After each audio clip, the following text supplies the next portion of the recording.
Hey, look who it is. It's that guy, the one who used to come over here all the time. We got sick of it, but he'd be talking about his books and his sales and all on the internets or websers and things. And oh, it was great. I have no recollection of such a man.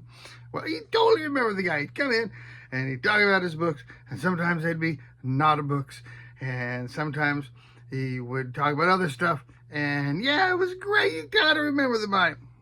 Does not ring a bell at all. Well, you know, he's back. Okay. And if that's the case, then maybe I should reintroduce myself.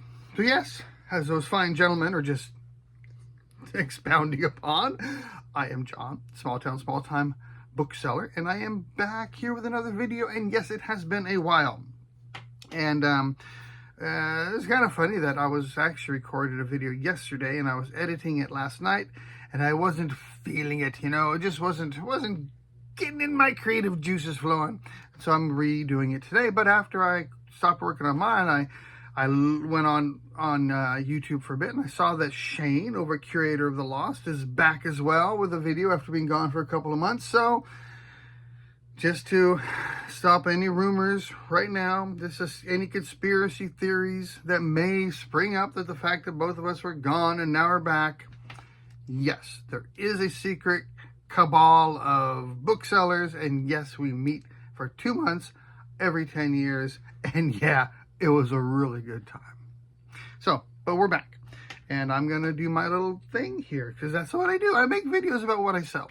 I don't do garage sale videos. I don't do yard sale videos. I don't do the GoPros at the good old bins. Looking at my hands, like perfumed and powdered Rico ropes a bowl with the idea of dragging it to Rose's feet so she can place her dainty slipper on the beast's shaggy head before he kills it. These hands, too busy with books to be killing shaggy beast heads. So that's not what I'm going to do. But instead, I've got a list of books sold, and I'm going to infuriate some of you by telling you that these sales were back in May. Yes, so I'm sorry, but they're good stuff. I want to tell you about it, and I know maybe I should just kind of do some highlights. That's a great idea I've had, but it's my channel. I can do what I want to. Sorry. I'm going to go through everything I sold. This is the end of May, and so we're going to get into it. I hope you enjoy it. Oh, and after that, I've got to talk to you about, because I have a major change to my eBay store. I got an eBay store. I have not had an actual store up until this point, and I will talk to you about why I did that. So we talked about why I'm here, did the hands thing, oh, the hat thing. I also, on every one of my videos, I'm wearing a new hat, which does get washed before it listed and everything. So and then this hat will be posted on my eBay site, and no matter what ridiculous and astronomical price I put on this thing on my eBay store, for you, kind viewer, $5 if you want it. Just let me know, send in an offer, $5, tell me you're a viewer, and it be yourn. This one is a Texas Alamo, kind of a floppy little dude, you know, very comfortable. And this right here, you see this right here? You see that little patch right there? Oh, that's real soft. Oh, that's so nice. He's so nice. Oh, you might like to do that too. You might like this hat. You can see how nice and soft it is. Yes, that's a soft little patch right there. So, if you would like it, $5. It's yours. All right. Let's get into the books and the not a books and the whatnotters. All right. Speaking of hats, it's my first sale from that time period, and I mentioned it before, but I'm going to mention it again because that's the way I do things around here. Was this Cobra Snake hat, which did go to a viewer, and that viewer is my good friend Ryan over at Coffee and Resales. So here's a picture of his little thing, and there's the hat, and that was a $5 sale, and I'm glad he has worn it on some of his videos, in fact. So Ryan, if you're watching, that's how far back we're going. that was in this time frame. Too far back. I know. Moving on. I also sold a great course, The Everyday Guide to Wine. which is over $6.50. I'd rather have the Guide to Everyday Wine. You know what I'm saying, don't you? Yeah. All right. And then I did sell 3 SimLink cards. There may be some more coming up in the next couple of videos as of right now, where I'm sitting here in my room at the moment. I don't have any more SimLink cards. They have sold out. Next, we have Charles River and Albert Speer and Germania. Sold for $10. So, and then, oh, here. First not a book of the day. Well, actually, no, that hat was a not a book, and the SIM cards were a not a book. So the 5th not a book of the day is this. So I was at the Goodwill bins, and I'm looking at all my stuff, and my wife's looking through a bunch of stuff, and she found a bunch of sewing stuff. And among the sewing stuff she found were the spools of thread, and they were all unused vintage thread. So I got 10 of them, put them together, and sold them for $10. And then the next one we have is Adam Lyle's Witchery Tales, The Darker Side of Old Edinburgh. $10. I doubt that's Edinburgh, Texas. It's a nice little city right there on the border there. Oh, I just sold something. $16. 1001 Arabian Nights. Woohoo! Love it. Then moving on, we have Saints for Our Times. 1960 book for $10 as well. If you don't mind the $10 sales, vintage books worth looking up no matter what they are. If you get back to the 60s and earlier, anything's probably worth looking up. Fiction, nonfiction. You know, the medical stuff is always great from that era, but the fiction can be as well. The religious stuff can be as well. So once I get back pre-1970, I look up pretty much everything, you know, just because I don't know what's going to sell or not. And then the next one, here's one, another one that is a genre that still eludes me for the most part, and that is vintage paperbacks. But Omen 4 from 2000, so not that old. Omen 4, this was a first edition of the Signet paperback, sold for $10. So vintage paperbacks, they're still a mystery to me. I mean, science fiction, horror, Omen 4, you know, has the movie tie-in and everything. So this was a first edition of the paperback. So it's worth looking up, but I throw back probably 90% of the paperbacks that I pick up because I look at them and I think that could have some value, and it typically doesn't. But every once in a while, you'll find something that will sell. And the next one, we have Italian Grammar for Beginners, textbook and workbook, sold for $12.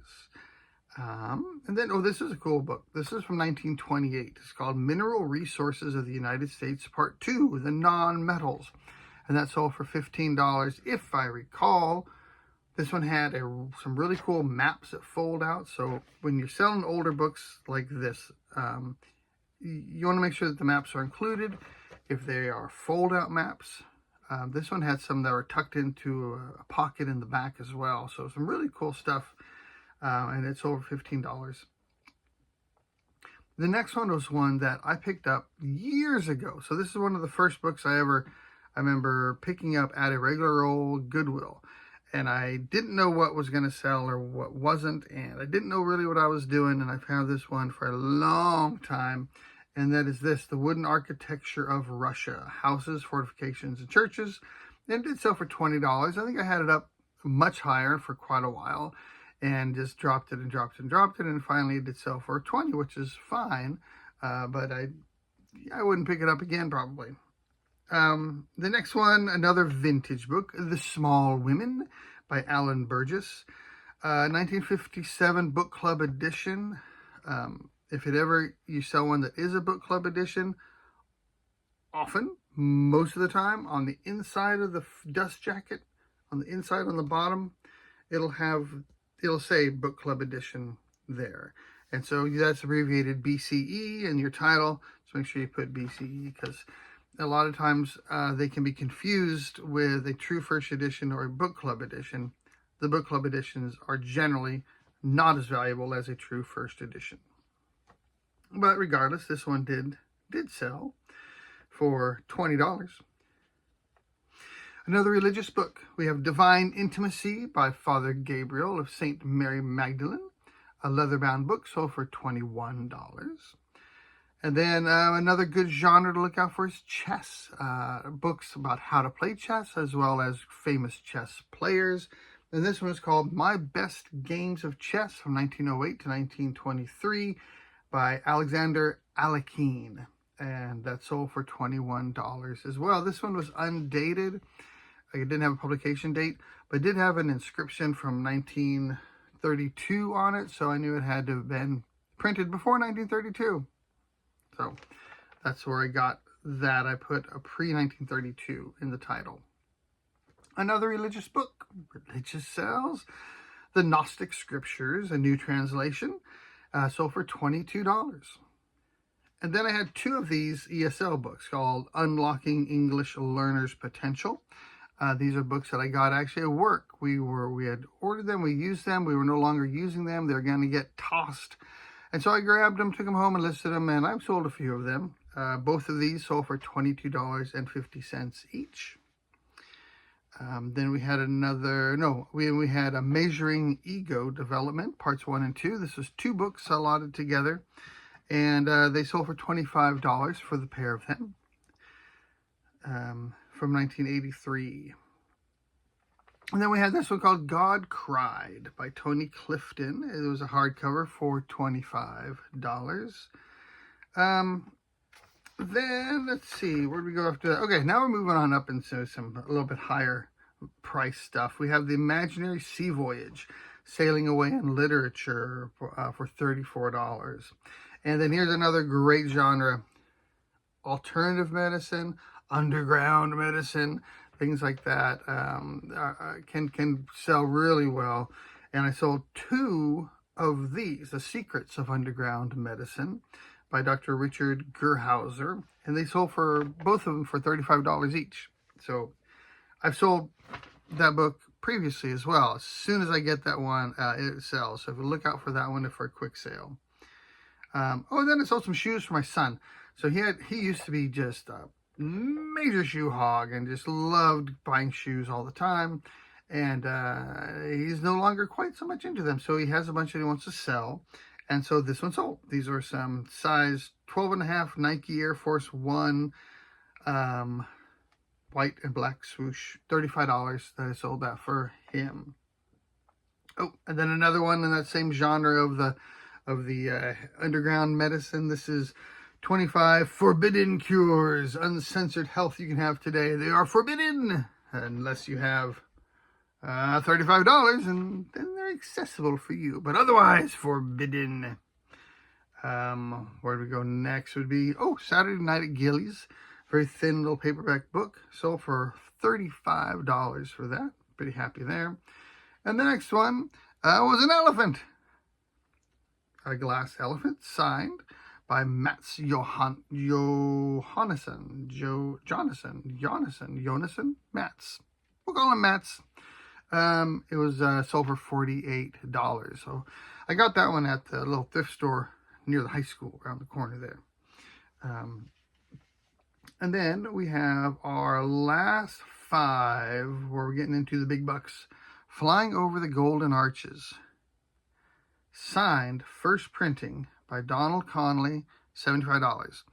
Did not look like a book that would be worth anything. It looked like this would be a business book about McDonald's or something. But I opened it up, saw it was signed. This is in the bins. I just picked it up in the bins and looked it up, and yeah, $75 for that one. The next one looked like it should sell for a lot, and it did. The Comprehensive Surgical Management of Congenital Heart Disease. That's a book that should sell for some money, $85. And it did. The next one is one that surprised me. It might surprise you unless you've been doing this a while, and you've probably learned by now that Alcoholics Anonymous books can be very valuable and very collectible. And so this one was a 1949 The Little Red Book interpretation of the 12 Steps Alcoholics Anonymous, and that sold for $100. And as I recall, this was a while back, There were others that were even higher value, so or price higher. And so look at, as I recall also, sorry if I'm wrong about this, but I believe that it had like, there would be like a 1935 edition, and it would state that, and then you'd have your different printings from different years. So this was a 1949 printing of whatever edition it might have been. But $100 for that. And there are others that are worth more than that. And then we have this one, Healing for the Age of Enlightenment by Burroughs, a 1976 hardcover. So as I was looking up this book, I see a lot of them with pretty high dollar values on them, but I did not see any with this gold cover that I had. And everything else looked the same, but this one would look different because of the gold cover. So I put rare on in the title, and because to me it was, I looked online, didn't find it, and I put a $128, I don't know if I put $128, I probably put $150 and took an offer, but it sold for $128. So keep a lookout for that one, not just this gold cover, but any of the other versions of that one from 1976. And then the last one that sold, I think I've told the story before because I think I sold one of these earlier, but I'll tell it again, just because that's who I am. Hold on, I'm sorry for the close-up on my face. I'm trying to reach a copy of the book I sold. So I was in the Goodwill bins, and I found 3 or 4 of these right here. Christie's, from Christie's Auction House. And it says Hubert de Givenchy, something along those lines, Hubert de Givenchy collection. And what it is just, must have been gone on auction at Christie's. And it's just a list of everything in the collection. 4 volumes of this. This was from 2022. And I have now sold multiple of them. This is the only one I have left. $250 each. I know, right? So, if you see those, and I remember when I found mine, and I saw another bookseller had grabbed a 4th one. I don't remember which one, of course, and I saw that they had it in the cart, and I waited for them to start scanning barcodes. I knew that this didn't have a barcode, and I was really hoping they were going to take time to research it, and he didn't. He saw I didn't have a barcode, flipped around a couple times, tossed it back in the bins. I swoop on in, grab that thing. Then I had all 4. I think there are 4 of them, and I've sold 3 so far, which is awesome. So it didn't come there. I think originally it came in a slipcase. So you had all 4 in the slipcase. It'd probably be even worth more. But 3 of them sold for $250 each. And this last one I have has some condition issues, so it probably won't sell for quite that much, but we shall see. So holding out for that one. So that's it for the sales for the rest of May. That was book sales, 25 of them for $1,078, which is a $43.12 average.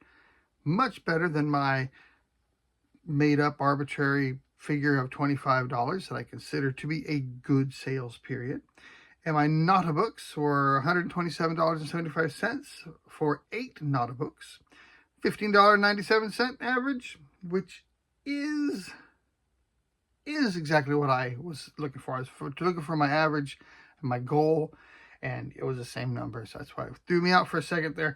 But threw me off for a second. $15.97. So, yeah, pretty cool, huh? All right. Hey, before I go, I want to tell you, if you're interested, I finally got an eBay store. So I hadn't had one up till now. And honestly, I was always a little confused because I'd have my 250 listings per month, and they hardly ever went down. I couldn't figure it out. Like by the end of the month, it would still say I had 200 listings left. I'm like, okay.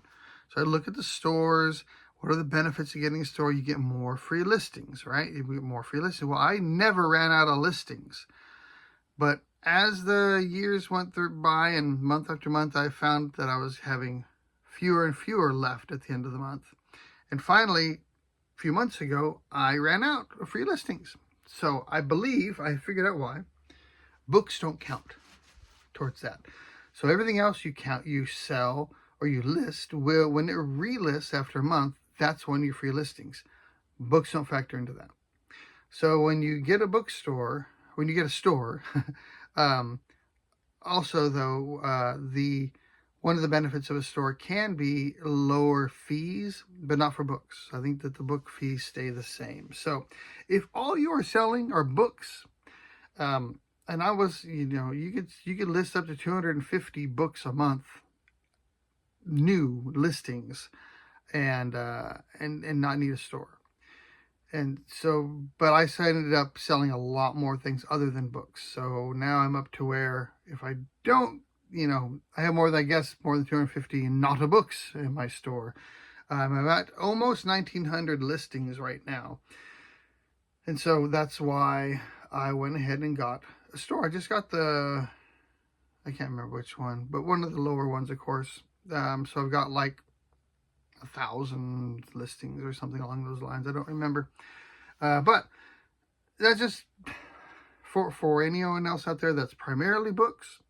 You don't have to get a bookstore. You don't have to get a store, an eBay store, if you don't want one. Now there's other benefits too, as far as marketing and different things like that. But I was perfectly content up till now not having a eBay store. So I just want to throw that out there, let you know my experience with that and why I have finally given in, and I'm paying for that store every month just so I can list more items. So yeah, thanks for tuning in. Thanks for not unsubscribing from me, and I hope that I get this out in the morning, and I hope all of you are doing just awesome and selling the heck out of a bunch of stuff, and that I will see you sooner rather than later. Adios.